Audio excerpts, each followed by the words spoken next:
Hey Alistair, good session today. Just going to run through a couple of things that we discussed in the session.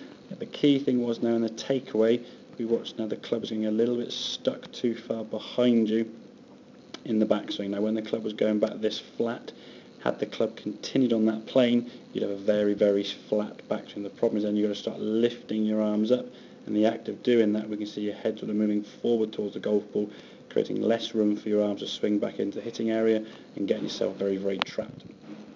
What I want to try to do, as we said, rather than getting the club face too far stuck behind you, is the club to work back a little bit more in front of you with the shoulders turning and the arms swinging back. You can see now a much better position in terms of where that club face is, much more on line over the toes in terms of its parallel line there, and a much more in front of you golf swing. So as the swing goes to the top now, we're not going to have quite so much lean forward on the tiptoes.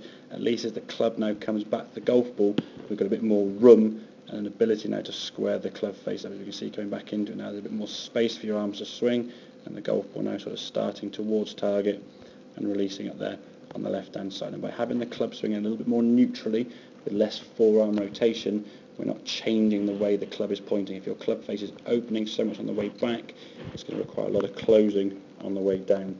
And because of this, the inconsistencies you can imagine are going to be there. The ball's going to be going left and right throughout the round. So get that swing a little bit more neutral, club going back more with the arms and the torso, keeping it in front of you rather than too far behind.